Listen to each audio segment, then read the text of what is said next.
Hello bachcho, let's see this question. The question says, a spinel is an important class of oxides consisting of two types of metal ions with the oxide ions arranged in CCP layers. The normal spinel has 1/8 of the tetrahedral holes occupied by one type of metal ion and 1/2 of the octahedral holes occupied by another type of metal ion. Such a spinel is formed by Mg2 plus, Al3 plus and O2 minus. The neutrality of the crystal is being maintained. So the formula of the spinel is option A Mg2AlO4, B MgAl2O4, C Mg3Al2O6 and D none of these. सो देखो इस question में हमें क्या दिया हुआ है कि जो स्पाइनल होता है this is an important class of oxide होता है, ठीक है, जिसके अंदर होते हैं दो टाइप्स के metal ions with an oxide ions जो अरेंज होते हैं इन सीसीपी लेयर्स, ठीक है। अब हमें ये दिया है कि जो नॉर्मल स्पाइन होता है स्पाइनल उसके अंदर होते हैं 1/8 of the tetrahedral holes and one type of metal ion and 1/2 of the octahedral holes occupied by another type of metal ion. So इसमें हमारे पास होंगे Mg2 plus Al3 plus and O2 minus और इनकी जो न्यूट्रलिटी है वो भी maintained है, मतलब हमारा ये जो भी कंपाउंड होगा वो क्या होगा, न्यूट्रल होगा। सो हमें इसका फॉर्मूला बताना है इस स्पाइनल का, ठीक है। सो देखो हमें क्या दिया हुआ है कि O2 माइनस किस में अरेंज्ड है, ऑक्साइड जो हमारे अरेंज्ड है वो हमें दिया हुआ है that ions are arranged in CCP layers, ठीक है, किस में अरेंज्ड है, CCP लेयर्स में। और जो हमारे CCP लेयर्स होते हैं ये क्या होते हैं, this is nothing but the FCC, ठीक है, जिस तरह से FCC में होते हैं वही CCP में भी होते हैं, ठीक है। सो अब देखो FCC में हमारे पास क्या होते हैं, अगर हम देखें तो हमारे पास क्या हो जाएंगे, अगर तो number of O2 minus ions के कितने हो जाएंगे हमारे FCC में क्या होते हैं, कॉर्नर्स में प्रेजेंट होते हैं, ठीक है, तो 8 कॉर्नर में रहेंगे एंड ईच कॉन्ट्रीब्यूट 1/8। फिर कहाँ पे होते हैं, फेस सेंटर में होते हैं, सो फेस सेंटर में 6 होते हैं एंड ईच कॉन्ट्रीब्यूट 1/2 होता है, ठीक है। सो यहाँ से हमारे पास ये कितने आ जाएंगे, 1 + 3 which will be equal to 4, ठीक है। सो अब यहाँ पे हमारे पास आ गए force, number of oxide ions. अब हमें देखो क्या दिया हुआ है, number of tetrahedral. Number of tetrahedral पहले क्या होते हैं हम वो देख लेते हैं, जो हमारे नंबर ऑफ टेट्राहेड्रल होल्स होते हैं वो हो जाते हैं हमारे 2 × number of ions in CCP और FCC, ठीक है। सो हमारे CC में कितने आ गए, 4, तो ये हो जाएंगे 2 × 4, that means it will be equal to 8, okay. हमारे पास कितने आ गए, नंबर ऑफ टेट्राहेड्रल होल्स में कितने हो जाते हैं, 8, ठीक है। अब देखो यहाँ पे हमारे पास हो गए 8। अब हमें यहाँ पे दिया हुआ है the normal spine has 1/8 of the tetrahedral holes occupied by one type of metal ion, ठीक है। तो कितने हो जाएंगे, 1/8, तो मतलब ये जो टेट्राहेड्रल होल्स है इसके होंगे 1/8। तो मतलब हम ये कह सकते हैं that metals occupy 1/8 of total tetrahedral holes।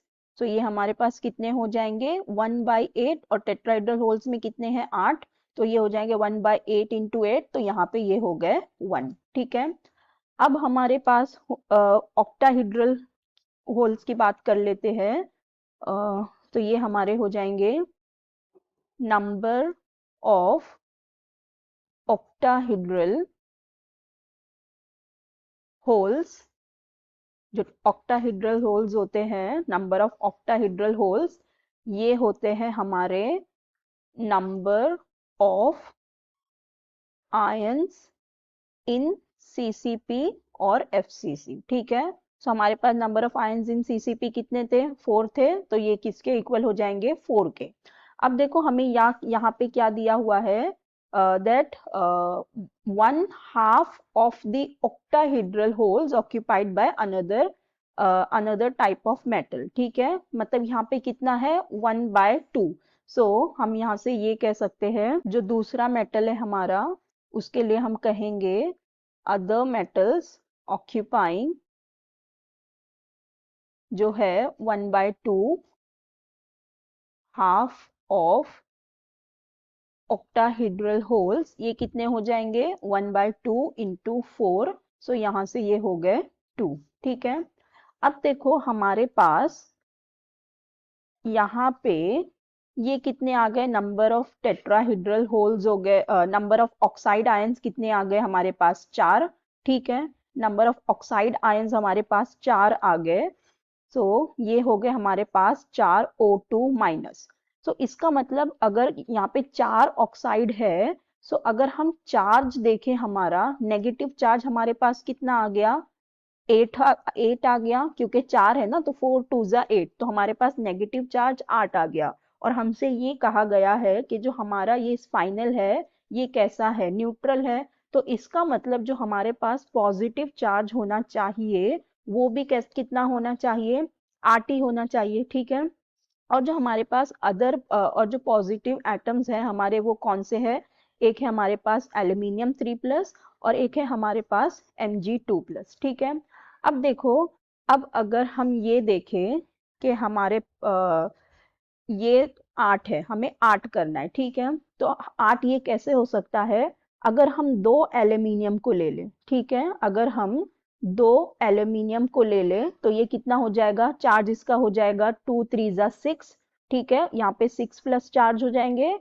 और अगर हम एक Mg को ले तो यहाँ पे 2+, तो इसका मतलब ये कितने हो जाएंगे, +8 हो गए, ठीक है। तो इसका मतलब हमारे पास जो Mg होगा वो 1 होगा और जो Al3+ होगा वो 2 होगा, तभी हमारा 8 होगा। अगर हमने Mg को 2 लिया और एल्यूमिनियम को 1 लिया, तो अगर Mg को हम 2 लेंगे तो 2 2 जा 4 और एक एल्यूमिनियम तो 3, तो 7 हो जाएगा, तो फिर वो न्यूट्रल नहीं रहेगा। हमें -8 और +8 करना है ना, तो इसका मतलब हमारे पास 2 एल्यूमिनियम रहेगा और एक Mg रहेगा। तो यहाँ पे देखो हमारे पास जो 1/8 वाला मेटल आया है वो कितना आया है, 1। तो ये कौन सा आया है, टेट्राहीड्रल वाला आया है 1, और जो हमारे पास ऑक्टाहीड्रल वाला आया है 2 आया है, ठीक है।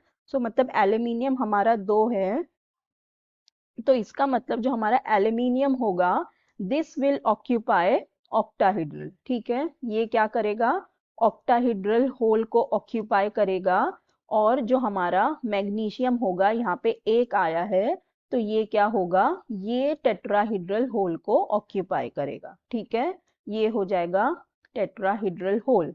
सो अब यहाँ से हमारे पास इनका रेशियो आ गया कि हमारा जो Mg2+ है is to Al3+ and O2 minus. तो Mg आ गया हमारे पास 1, ठीक है, Mg आ गया 1, Al कितना आ गया 2, और ऑक्साइड हमारा कितना होगा 4। सो ये हो गया 1:2:4। तो इसका मतलब जो हमारे स्पाइनल का फॉर्मूला होगा वो क्या हो जाएगा, MgAl2O4। ओके, यही हमें फाइंड आउट करना था। सो हमारा करेक्ट ऑप्शन देखते हैं क्या हो जाएगा, ये रॉन्ग होगा, यहाँ है MgAl2O4, यस, यही हमारा करेक्ट ऑप्शन हो जाएगा, ऑप्शन बी। बाकी ये दो रॉन्ग हो जाएंगे। सो हमारा करेक्ट ऑप्शन होगा option B. So I hope you understood it well. Best of luck. Thank